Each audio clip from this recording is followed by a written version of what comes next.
asalaamu calaykum kusoo dhowaada falanqaynta aflaanta maanta waxaa dabka inoo saaran filin aad u xiiso badan oo la magac baxay canshuurta quruxda.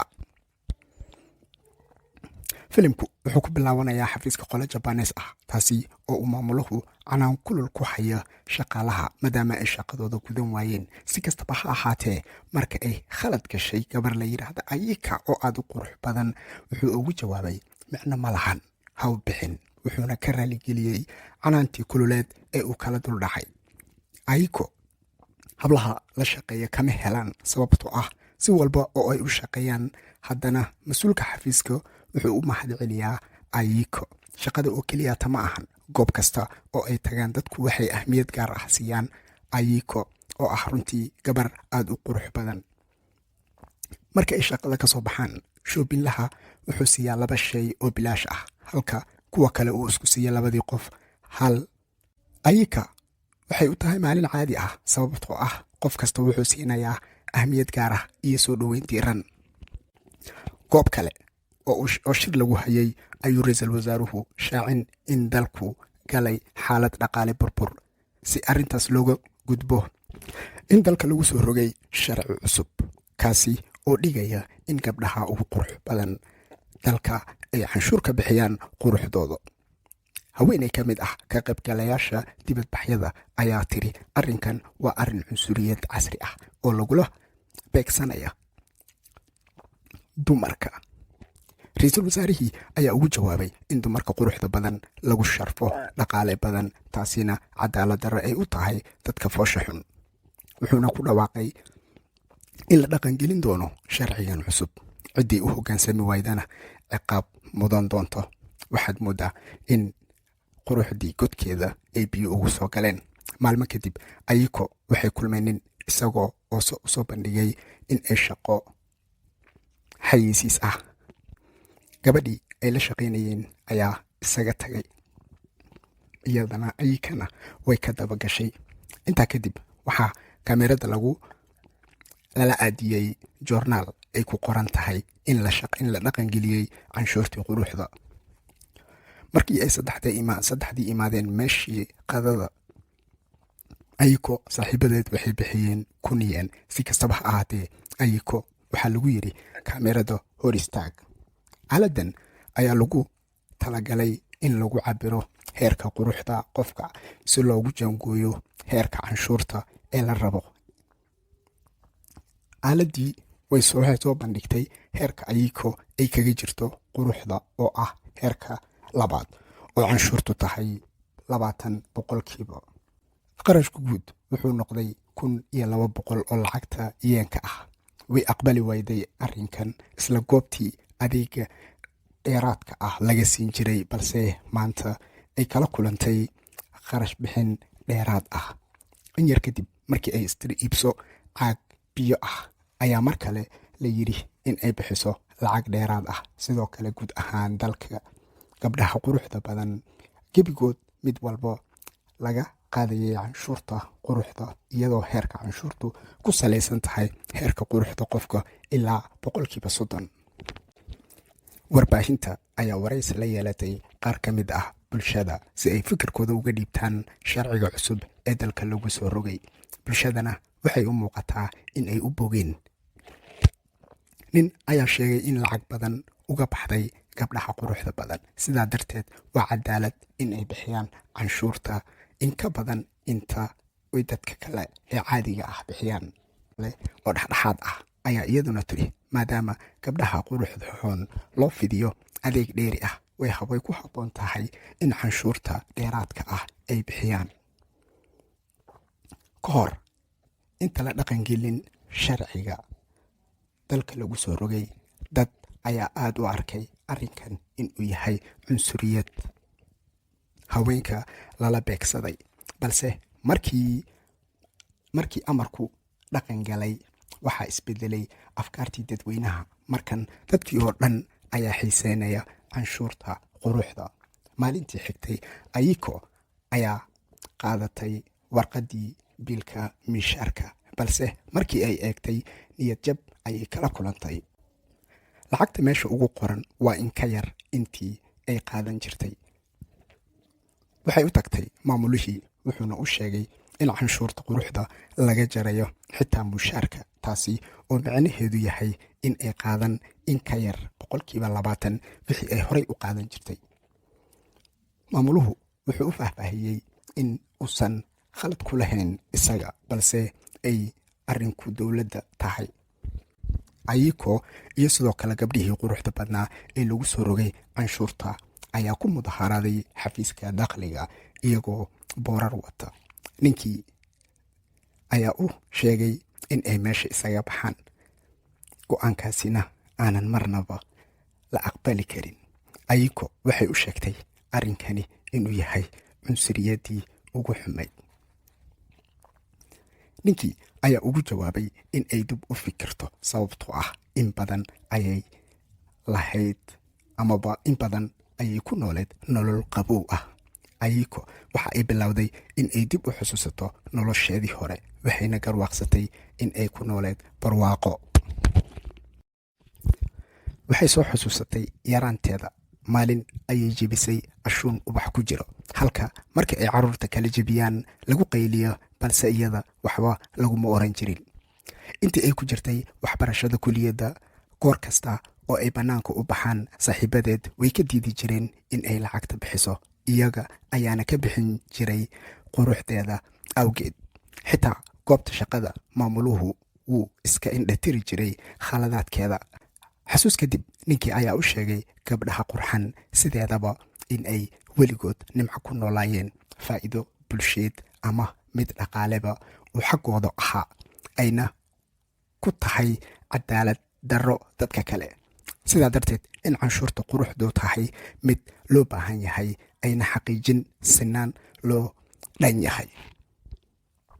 si uu u dejiyo ayuu u raaciyey in quruxdeeda laga aqoonsaday guud ahaan dalka heerka canshuurta ee la saaray awgeed.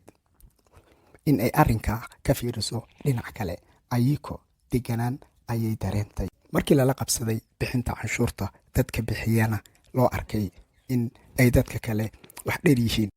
ayiko ayaa waraysi la yeelatay warbaahinta, waxayna muujisay in ay ku faraxsan tahay maadaama ay tahay shakhsiyaadka dhifka ah ee bixiyo 20% canshuurta quruxda.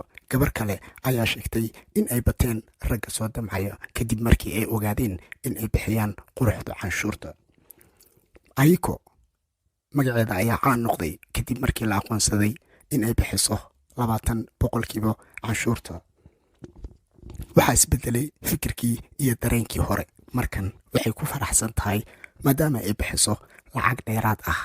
maamulaheeda ayaa goor kasta u yeera marka uu la leeyahay shir amaba uu la saxiixanayo go'aamo dad kaleeta. dadkaasna marka ay arkaan ayiko quruxdeeda, waxay horey ka saxiixaan heshiiska. marka ay waxa iibsan, waxay hubisaa in la ogaado in ay bixiso 20% canshuurta, oo ay dheer tahay dadka kaleeta ee bixiya 5%. ayiko oo hawada mari ayaa waxaa soo baxday Rayko Tajma oo iyadana bixisa canshuurta 25%. hablihii ay la shaqaynaysay ayaa bilaabay in ay u yaacaan dhanka Rayko, iyadoo u sheegaya in ay aad u qurux badan tahay, quruxdeeda oo kaleetana horey u arkin. ayiko ayaa isla hadashay maseer awgii kadib markay aragtay raggii oo dhan oo kula ordaya Rayko, maadaama ay ka qurux badan tahay, indhuhuna qaban laayihiin Rayko mooye cid kale. waxay ballan qaaday in ay maalin uun ka qurux badnaan doonto Rayko, waxayna bilowday jimicsi si ay u noqoto isneelo dhaxdhuub ah. maalin walba waxay aadaa xarunta qurxinta haweenka, iyada oo lacag badan ku bixinaysa goobtaasayta si ay u noqoto isneelo aad u qurux badan. halgan dheer kadib, waxay aaday meel baar ah si ay u ogaato heerka quruxdeeda. markii ay ogaatay in ay bixin doonto 30% canshuurta quruxda, ayiko farxad ayay dhulka qaban weyday. laakiin markii ay fiirisay lacagta baaqiga ku ah akoonkeeda, farxaddii murug ayay isu bedeshay markii ay aragtay akoonkeeda oo uu ku jiro 2 yen oo keliyata. dhanka kale, markii loo soo sheegay in Rayko wejigeeda qalin ay ku samaysay, dhulka ayaa la sii wareegay. Rayko waxay wejigeeda ku samaysay qalliin maadaama ninkeeda ka tagay isagoo bixin waayey lacagta canshuurta. sidaa darteed waxay wejigeeda ku samaysay qalin si ay isu foolxumeyso. balaba waa tii dambeyse waxay sii qaraacantay markii uu u yeeray maamulaheedii uuna u sheegay in shaqada laga ceeriyey maadaama shirkaddu bixin wayday canshuurta quruxda, sidoo kalena laga erin doono shaqada dhammaan dadka quruxda badan. shirkadihii soo saari jiray dawooyinka qurxinta dumarka ayaa bilaabay in ay soo saaraan dawooyinkii la isku foolxumeynayey.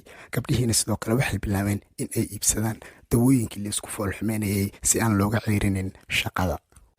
intaa waxaa sii dheer, raggii oo dhan ayaa bilaabay in ay ka fogaadaan gabdhaha quruxda badan maadaama noloshooda u baahan tahay kharash badan. habeen ayiko oo fadhida meel baar ah iyada oo la murugsan balaayada ku habsatay, nin ayaa u soo bandhigay in uu caawin karo si hoos looga dhiga canshuurta quruxda. inta aysan u jawaabin, taleefon ayaa uga soo dhacay abukaataha qoyskooda, wuxuuna u sheegay in ay hooyadeed mar hore ka dhimatay hanti, loona baahan yahay in ayada ay dhaxasho. markii ay tagtay goobtii hantida, waxaa loo sheegay in hantida dhaxalkan sidoo kale uu ka go-ayo canshuurta quruxda maadaama ay hooyadeed ahayd qof aada u qurux badan, lagana jari doono 1 milyan oo yen haddii ay ayiko dhaxalka sheegato in ay dowladda la wareegi dhaxalkaasayto. ayiko ayaa dib ugu laabatay baarkii si ay ula kulanto ninkii. wuxuu u sheegay mar kale ayiko in la yidhaahdo magaciisa Nanomura. sheeko yar kadib wuxuu usoo bandhigay in ay isfool xumeyso iska dhigto si ay u badbaadsato lacagta canshuurta, wuxuuna u dhiibay burukada xiribaha.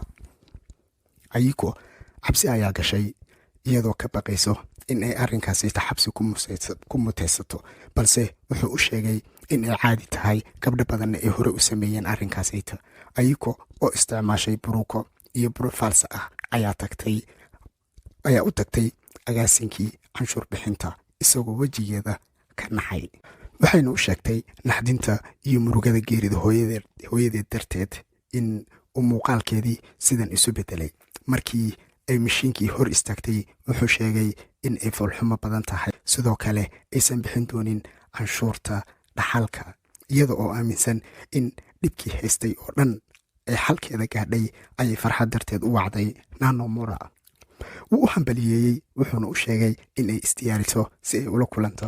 ayiko waxay u fahantay in uu ka helay, way dhoolla caddeysay. waxay gashay jawi ah maantoo kalena madaxa ay furan. markii ay isdiyaarisay si ay ula kulanto Nanomura oo ay ka bax istiri albaabka, ayay uga hor yimaadeen 2 askari iyagoo jeebad gacanta uga siiyey khayaanada qaran ee canshuurta awgeed. dhanka kale waxay u sheegeen in Nanomura uu ahaa nin ku caanbaxay khayaanada gabdhaha qurxan si uu uga dhaxlo dhaxalkooda. waxay garatay in Nanomura aysan soo jiidan quruxdeeda, balse uu ujeedadiisu ahaa dhaxalkeeda. ayiko waxaa lagu xukumay 2 sano oo xarig ah. waxaa u bilaabatay murugo hor leh. waxay xabsiga kula daristay hal gabar oo iyadana sideeda lagu soo xiray khayaanada canshuurta quruxda. ayiko oo nolosheeda dib u milicsan ayaa tiri, haddii in aan foolxumo badnaan lahaa sankaygaba ha ahaadee, mucjisadan iguma dhacdeen. gabadhii la xirneed ayaa ku tiri in aysan xaqiiqda iska indha tirin. murugada maanta haysata in ay u horseeday go-aanka qalbigeeda dhagaxa ah awgeed, laakiin aysan quruxdeeda ugu wacnayn. waxay u sheegtay in farxaddu ay ka soo maaxato wadnaha, ayna xoogga saarto sidii ay qalbigeeda dib ugu dhisi lahayd. ayikana waxay ku dhiiratay in ay xoogga saarta sidii ay qalbigeeda ku dhisi lahayd. 2 sano kadib, ayiko ayaa ka soo baxday xabsiga iyadoo soo dhammaysatay xukunkeedii. waxay aragtay ubad yar oo ooyaya oo ice cream dhulka uga dhacay awgii, waxayna u sheegtay in ay u iibin. markii ay dukaanka tagtay, dukaanlihii ayaa baaqi dheeraad ah u soo celiyey, isaga oo u sheegay in aysan u qalmin canshuurta quruxda. 2 wiil oo dhabarkeeda taagnaa ayaa ku caayay foolxumo, waxayna si diiran ugu sheegtay quruxdu in ay tahay qalbiga. muddadii ay xirneed ayay dunidu isbeddeshay. tilmaamihii quruxda way isbeddeleen maadaama raggii oo dhan doorbideen hablaha foosha xun. canshuurta quruxda awgeed hablihii foosha xumaa ayaa caan noqday, iyadoo raggii oo dhan ay foolxumada qurux u aqoonsadeen, iyagoo ka doorbidaya quruxdii dabiiciga ahayd. ayagoo waxay la amakaagtay caalamkan cusub. markii ay ilmihii yaraa siisayna nacnaca kareemkii, way ka diiday foolxumadeeda awgeed. innaguna haddaan nahay ra'yi web t v waxaanu leenahay quruxi waa diin, quruxi waa dabeecad, quruxdu waa dadnimada uu qofku leeyahay. inta aan dib isugu kulmi doonno muuqaal kale, dhammaanteen ammaano allah.